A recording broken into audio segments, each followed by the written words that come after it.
생생하게 상생하며 YTN 라디오 생생경제.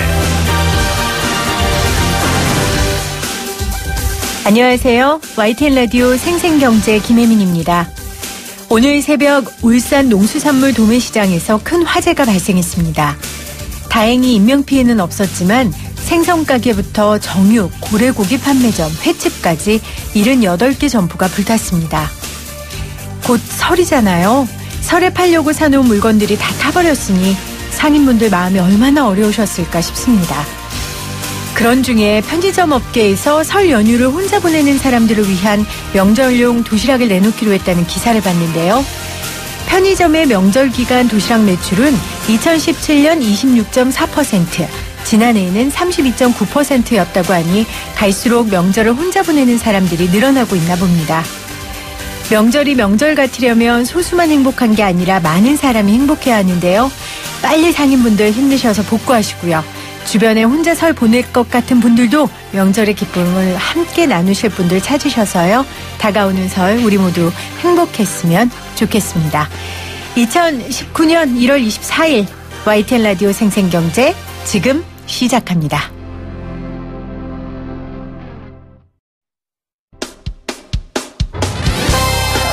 쉬운 경제, 살아있는 경제, 우리 집 경제 이야기, YTN 라디오 생생경제.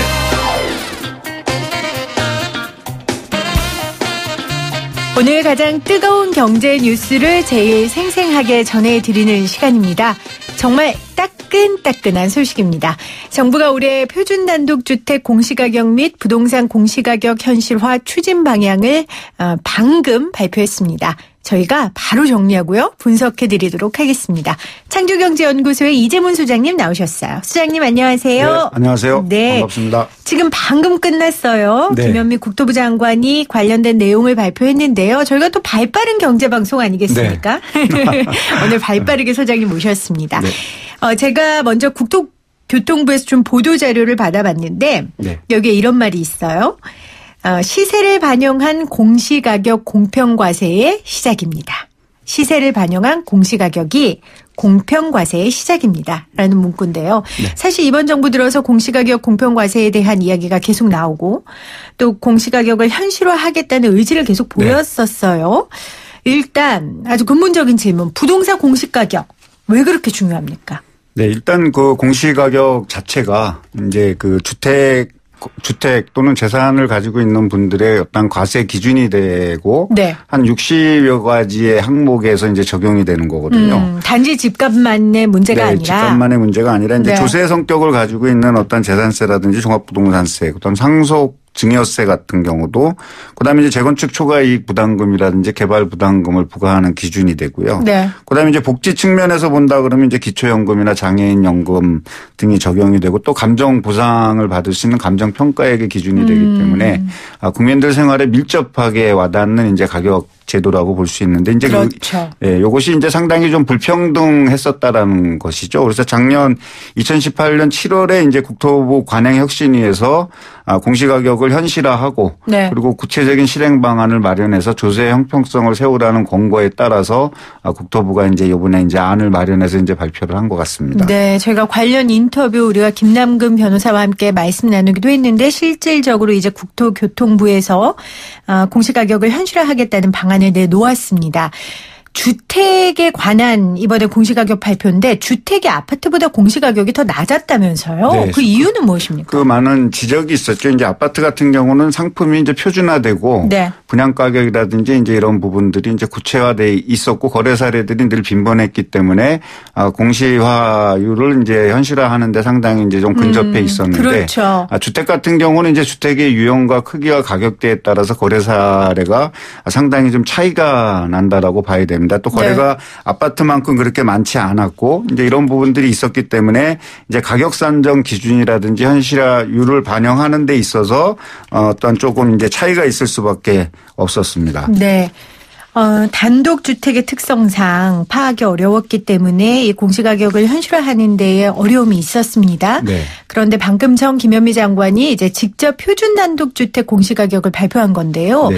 먼저 표준단독주택이라는 개념을 좀 설명해 주세요. 이제 전국에 있는 주택이 한 480만 가구 정도 되는데 단독주택이요. 네. 그 단독주택 중에서 22만 가구, 그러니까 가격의 대표성이 있다든지 그 지역을 대표할 수 있는 지역에 있는 주택 22만호를 선정해서 그 주택의 가격을 선정합니다. 이걸 우리가 표준지 단독주택 공시가격이라고 얘기하고요. 네. 표준. 그리고 이제 이 표준 단독주택 공시가격이 나오게 되면 이것이 지자체로 이제 넘어가게 돼서 지자체에서는 개별 단독주택 공시지가를 이제 산정하게 됩니다. 그러니까 대표성을 가지고 있는 주택이라고 보시면 되겠죠. 그러니까 418만 가구 중에 네. 표본으로 지정된 한 22만 가구 정도를 표준 단독 주택이라고 하고 관련된 공시지가가 나왔고 이제 이것들이 지자체로 뿌려지면 이제 이걸 기준으로 개별 단독 주택들의 공시지가가 정해지는 겁니다.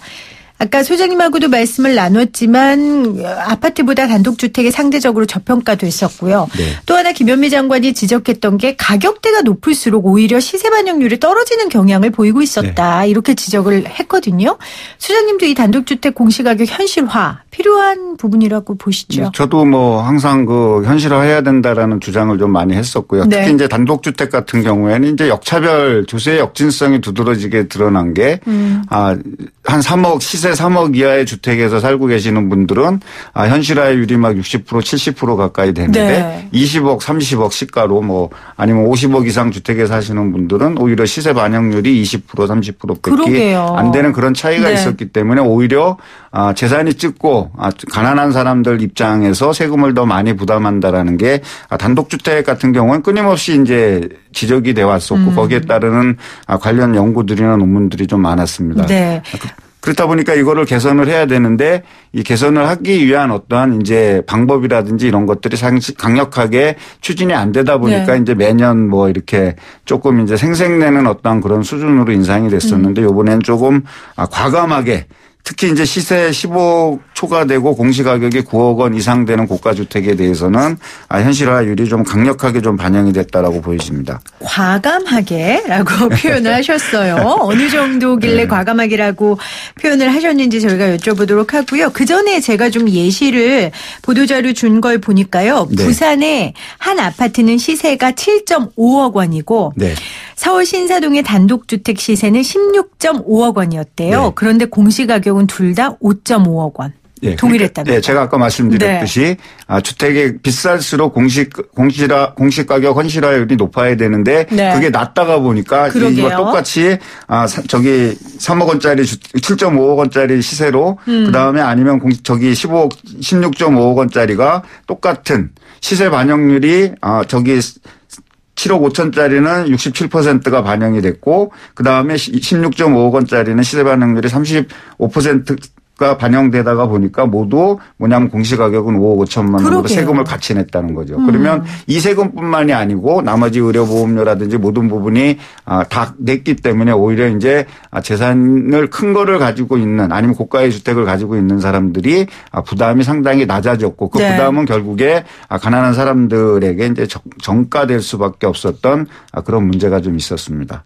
그래서 시세를 반영한 공시가격 공평과세의 시작입니다라는 카피를 가지고 국토교통부가 오늘 표준 단독주택 공시가격을 발표를 했습니다. 자, 얼마나 오르는지를 좀 자세히 살펴보겠습니다. 일단 집 가격대로 구간이 나눠져 있고 그 구간별로 다르죠, 소장님. 네, 구간별로 이제 상당히 지금 다르게 나타나고 있는데요.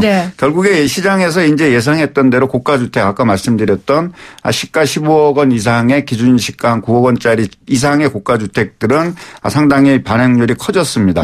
커져서 이제 그 구간을 좀 나눠보면 15억에서 25억 요거는 이제 시세를 말하는 겁니다.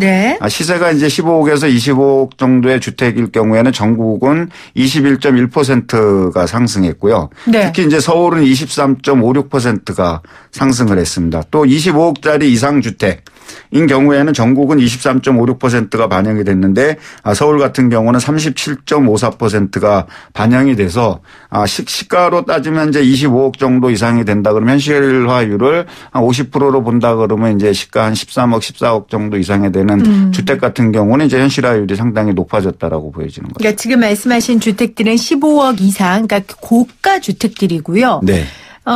그냥 우리가 중산층이라고 부를 수 있는 보통 서민들이 갖는 아파트를 주택을 어느 정도로 할 수 있을까? 한 3, 6억? 이 정도 구간에 있는 분들은 얼마나 올랐습니까?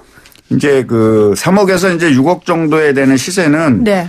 크게 이제 오르진 않았는데요. 일단 그 평균 인상률 정도의 범위 내로 보시면 될 것 같습니다. 평균 인상률, 그러니까 시세 상승률 그렇죠. 말씀하신 이제 거예요? 표준 네. 주택 이제 공시가격 평균 변동률 같은 경우가 2018년에 이제 5.51% 정도였는데 올해 한 9.13%로 상승했기 때문에 한 3.62% 정도가 좀 상승했고요. 네. 이에 비해서 이제 현실화율을 본다 그러면 2018년에 51.8%에서 53.0%로 약 1.2% 정도 상승이 됐기 때문에 네. 중저가 아까 말씀드린 9억 원 이하의 주택에서는 그냥 예년 상승률 5.1%보다 한 3%에서 4% 인상된 수준이었다라고 이제 보여집니다. 네. 오늘 생생인터뷰 2019 표준주택 공시지가 발표가 있은 직후에 우리 네. 성주경제연구소 이재문 수장과 함께 어떤 내용인지 앞으로에 어떻게 영향을 끼쳐줄지에 대한 이야기 아주 발빠르게 나누고 있습니다. 발표한 지 10분 됐어요. 네. 아우 자랑스러워라. 이 수치라든지 이런 게 좀 당황스럽죠. 네. 아니 그런데 네. 당황스러운데 사실은 주택이 없는 분들은 어느 정도 올랐는지의 감만 알면 되기 네. 때문에요. 이 주택을 갖고 있는 분들은 좀 숫자에 대해서 예민하실 거고요. 저희는 물론 정확하게 숫자를 알려드리고는 있습니다. 자, 중요한 건 아까 말씀하신 것처럼 공시지가를 기준으로 세금도 매겨지고 또 보험료도 네. 되고 뭐 이렇다고 하셨어요. 그러면 서울시내 단독주택이 예를 좀 들어서요. 얼마의 세금을 더 내게 되는지 아까 말씀하신 3억에서 6억 사이는 그럼 그렇게 세금이 안 느는 겁니까? 네. 그러면 이제 그거를 제가 좀 구간을 잘라서 이제 말씀을 드리면 네. 이제 국토부 발표 자료에 이제 있는 내용 중에 이제 제시된 금액인데요. 시세가 이제 6억 원 이하의 주택인데 이제 한 4.45억 원 정도의 주택일 경우에는 2018년에 보유세가 한 44만 원 정도가 나왔는데 네. 사실 정확하게 44만 2천 원이 나왔는데 요번에 이제 공시지가가 상승됐지 않습니까? 주택 공시 가격이 네. 그렇게 됐을 때 이제 2019년에 보유세 부담액이 이제 46.4만 원으로 약 2만 2천 원 정도가 증가가 되고요. 네. 이제 시세 9억 원 이하의 주택에서 이제 시세 6억 6,500만 원짜리의 주택인 경우에는 2018년에 보유세 부담이 한 78만 2천 원에서 2019년에 81.6만 원으로 한 3만 4천 원 정도가 증가됐기 때문에 네. 실질적으로 시세 9억 원 이하의 주택인 경우에는 세액 특히 이제 보유세는 재산세하고 종합부동산세를 합친 거니까 그 금액으로 놓고 본다면 상당히 증가폭이 미미하다라고 이제 보여지고요. 정부에서도 서민과 중산층에 대한 영향은 최소화하겠다고 그렇죠. 했거든요. 그러니까 시중에서 나왔던 어떤 이제 보유세가 이 공시 가격이 올라감으로 인해서 세금 폭탄이 될 수 있다라는 우려는 확실하게 9억 원 이하의 주택에서는 이제 확실하게 잡혔고요. 네. 그다음에 이제 시세 15억 이하. 그러니까 이제 공시 가격으로 본다 그러면 이제 한 10억 4천만 원 정도의 주택이 보유세가 2018년에는 142만 원 정도가 부과가 됐는데 네. 2019년에는 한 161만 4천 원 정도가 부과됨으로써 이제 19,400원, 19만 4천 원 정도가 이제 보유세가 이제 증가해서 이제 세부담이 좀 늘어난 걸로 보여지는데 이 세 경우에도 시세 15억 이하의 주택인 경우에도 건강보험료 같은 경우는 거의 변동이 없습니다. 건강보험료는요? 네. 그러니까 이제 건강보험료라든지 복지 부분에 있어서의 가세 부담은 또 한번 구간 조정을 해서 세액 부담을 최소화시키겠다라는 게 정부 방침이기 때문에 네. 지금 제가 말씀 세 가지 사례 중에서 이제 건강보험료가 인상된 거는 거의 없고 이제 증가가 됐다 하더라도 시세 9억 원 이하에서 한 5천 원 정도 추가 부담하는 정도로 네. 세액이 나왔습니다. 정부에서도 이 복지 수급에 미치는 영향은 최소화하겠다고 밝혔고요. 수장님 말씀하신 것처럼 올해 11월부터 순차적 으로 적용할 예정이라고 하네요. 복지 프로그램별로 예. 다시 구간을 나눠서 그렇죠. 하겠다고 하니까. 이렇게 게 이제 이번에도 아까 모두에 말씀하셨지만은 국토부 장관이 직접 나와서 발표할 수밖에 없었던 상황이 네. 사실 보면 시중에서 상당히 그 외국 전달된 정보들이 많았었거든요. 그러다 보니까는 공시가격 주택 올린다 그러니까 뭐 일단 세금 폭탄 프레임서부터 그렇죠. 엄청나게 뭐 이렇게 이제 왜곡 전파되고 그러다 보니까 이게 발표되기도 전에 이제 뭐 일반 많은 국민들은 이제 오해의 소지가 있었기 때문에 이거 강력한 어떤 의지와 함께 세부담이 그렇게 크게 증가되지 않는다라는 그 어떤 의지를 보여주기 위해서 주적 네. 장관이 발표한 거 아닌가 싶습니다. 네. 그럴 수 있죠. 아무래도 조세 저항이 있을 수도 있고 네. 올바른 정보가 아닌 것에 대한 사람들의 이야기들이 있을 네. 수 있으니까 그 장관이 의지를 가지고는 직접 발표했다고도 볼 수 있겠는데요. 아마 지금 3주택 이상 가지고 있는 분들 혹은 조정 대상 지역 안에 주택을 2채 이상 갖고 있는 분들은 우리 그런 말 있잖아요. 고객님 많이 당황하셨죠? 이런 것처럼 좀 많이 당황하셨을 것 같아요. 그럼 이분들이 이제 세금을 줄이기 위해서 임대주택으로 등록을 하거나 아니면 매물로 내놓거나 이런 움직임이 있을 거라고 보십니까? 네, 그러니까 이제 단독 주택을 어떤 주택을 갖고 있느냐가 이제 제일 중요한데 이제 시중에서 많이 보도된 내용들 중에서 이제 가장 두드러졌던 게 이제 다가구 주택에 대한 부분이거든요.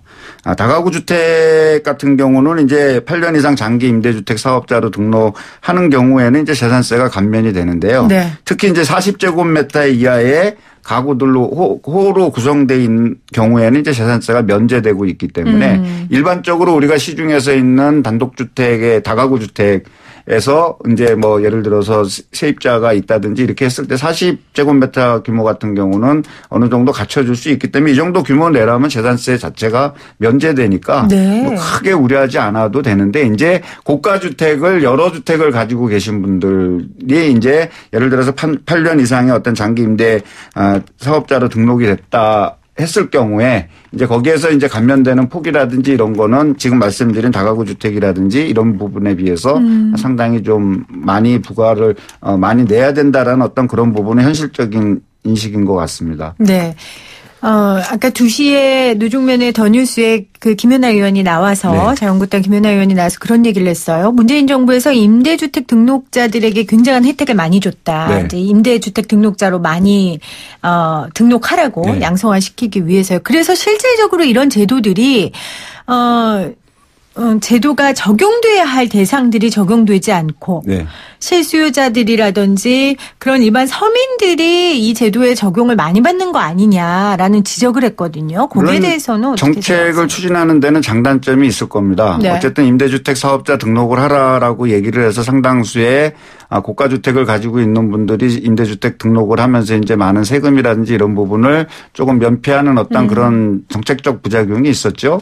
정책적 부작용이 있었지만은 그 정책적 부작용 때문에 어떤 분은 이제 투기판에 어떤 꽃길을 열어줬다라고 이제 이렇게 해서 그 부분에 대한 어떤 오류를 정부에서 인식했고 그 인식한 부분에 따라서 이제 개선을 하고 이제 이렇게 네. 하고 있는데 물론 그렇게 해서 하는 숫자가 아직은 많다라고 얘기하지만 민간 임대주택에 한 600만 호 정도가 임대되고 있다라면 그 중에 이제 임대주택 사업을 등록한 주택은 이제 130에서 140만 정도 가구밖에 안 되기 때문에 앞으로도 어떤 네. 정책이라든지 이런 거에 따라서 임대주택 사업자로 등록할 수 있는 여지는 아직도 충분히 있다라고 보여지기 때문에 어떤 그거를 보고 전체를 평가해 가지고서 이제 너무 이렇게 빠져나갔다라고 이렇게 평가하는 거는 정책은 한꺼번에 모든 정책을 필 수가 없지 않습니까? 그렇죠. 단계성도 있는 거고 네. 어떤 정책의 강원을 펴야 되는 시기적인 어떤 영향, 정책의 완급이라든지 이런 거를 조정해야 되는 어떤 시기가 있기 때문에 그거는 정책이 어떤 정착되는 어떤 과정에서 생길 수 있는 어떤 필연적인 어떤 약간의 잡음 네. 그리고 거기에 따라서 당연히 개선을 해야지 인식을 했는데 앞에서 그렇게 해줬기 때문에 우리는 일사부자리 원칙이라든지 소급해서 할 수 없다 그래서 계속 열어놓게 된다 그러면 이제 어떤 조세의 형평성이라든지 어떤 부의 분배라는 네. 어떤 대의적인 원칙이 무너질 수 있기 때문에 저는 뭐 당연한 조치라고 봅니다. 그 정책이라는 건 방향 아니겠습니까? 네. 그 방향을 보고 나아가는 거고 그 안에 뭐 바람도 불 수도 있고 비도 내릴 수 네. 있고 그 과정이라고 보신다는 거죠. 네. 정부가 어쨌건 오늘 표준공동주택 공시지가를 발표를 하면서 이제 4월 말에 공동주택 그러니까 아파트 공시가격 현실화도 마무리 짓고 발표하겠다고 했어요. 아까 네. 장관의 말에 따르면 5월 달에는 모든 걸 좀 마무리하겠다라고 한 것 같은데 사실 이 아파트 공시가격 현실화가 더 여파가 크지 않을까라는 생각도 듭니다. 그러니까 이제 오늘 발표된 표준 주택 공시가격도 확정된 거는 아니고요. 네. 여기에 이제 이의 제기할 수 있는 길이 열려 있습니다. 그래서 국토교통부 누리집에 들어가시거나 아니면 시군구의 민원실에서 네. 1월 25일부터 2월 25일까지 열람 및 이의 신청이 가능하고요. 이 이의 신청을 받아서 최종적으로 이제 심의위원회를 거쳐서 이제 3월 20일 날 최종적으로 공시가 됩니다. 네. 이거에 이제 맞춰서 이제 올해 이제 추가적으로 이제 발표되는 게 2월 달에 표준지 공시가격이고 그다음에 이제 4월 달에 공동 개별주택 공시가격이 발표가 되고 그리고 5월에 토지 가격이 공시가 되는데요. 실질적으로 이렇게 이제 발표된 공시가격이 실질적으로 적용되는 기준점은 이제 2019년 11월에 부터 이제 적용된다고 보시면 네. 됩니다. 그래서 이제 11월에 건강보험료에 이제 변경된 공시가격이 적용이 되고 그다음 2020년 1월서부터 2월에 뭐 근로장려금이라든지 장학금이 적용이 되고 그다음에 2020년 4월에 기초연금이라든지 장애연금, 기초생활보장급여에 따라서 이렇게 순차적으로 이제 적용되는 네. 어떤 과정을 겪게 됩니다. 네. 아직 갈 걸음이 머네요. 네. 네. 종종 그 발걸음마다 모시도록 하겠습니다. 네. 소장님.